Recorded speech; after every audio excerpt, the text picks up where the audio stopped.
ভাৰতীয় জনতা party BJP দলত যোগদান কৰাৰ বাবে সমাজৰ পৰা বহিষ্কাৰ কৰা হ'ল 11টাকৈ পৰিয়ালৰ লোকক।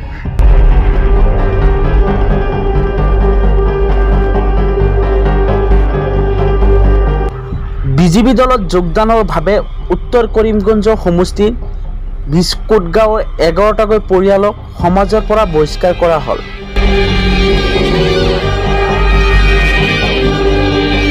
তেওঁলোকৰ ল'ৰা-ছোৱালীক শিক্ষাৰ পৰা বঞ্চিত কৰা হ'ল।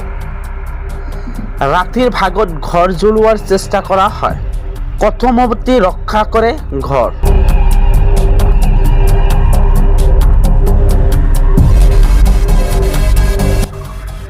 গাঁৱৰ আব্দুল মুতালিব আৰু ৰকিব আলীৰ নেতৃত্বত প্ৰায় 200-250 লোকে আব্দুল ৰহিম, মতিউৰ ৰহমান, সোনাহৰ আলী সহ 11টাকৈ পৰিয়ালৰ চলাচলৰ পথ বন্ধ কৰি দিয়া হয়।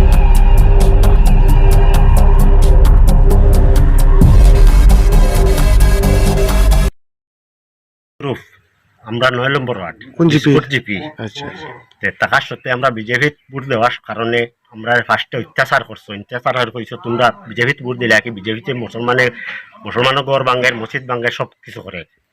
এরপরে তারা অত্যাচার করে আমরা মসজিদ থেকে বার করে দিছে। এরপরে আব্দুল মুতলিব, রকিব তারা অত্যাচার করছে। কারা কারা? আমরা পিছিয়ে লাগাবাড়ি আচ্ছা ও অত্যাচার করিয়া আমরা রে কইছে তোমরা রাস্তাঘাট হইতেই নাই, তোমরা জুলুম করবো। জুলুম করার সত্ত্বে আমরা রাস্তা বাই আটিয়া যাই। ও রাস্তা হালকে আইয়া বেড়া দিয়া আমরা মারপিট করিয়া আমরা কাঁচাইনচে দাইয়া এরপরে আমরা গড় জ্বালাইয়া আমরা অত্যাচার করছে। আমরা কোন আশ্রয় লই আপনার একটু আশ্রয় থানাত গেছলা নি আপনারা? পয়লা ফার্স্টে টানা আইসা, টানা ইয়া কইছি বেড়াউলা বন্ধ করিও না, বেড়া দিও না, জেলা পথ আছে ওলা পথ থাকক। তখন টানা যাওয়ার পরে আমরা অত্যাচার করিয়া তারা বেড়া দিছে, গাছাইন কাটিছে, রাত্রে আমরা গড় জ্বালাইছে। আমরা ব্যস্ত রইয়া আমরা বাড়ি ছাড়িয়া দুর্দিনান্ত গিয়া বাঁচিছি।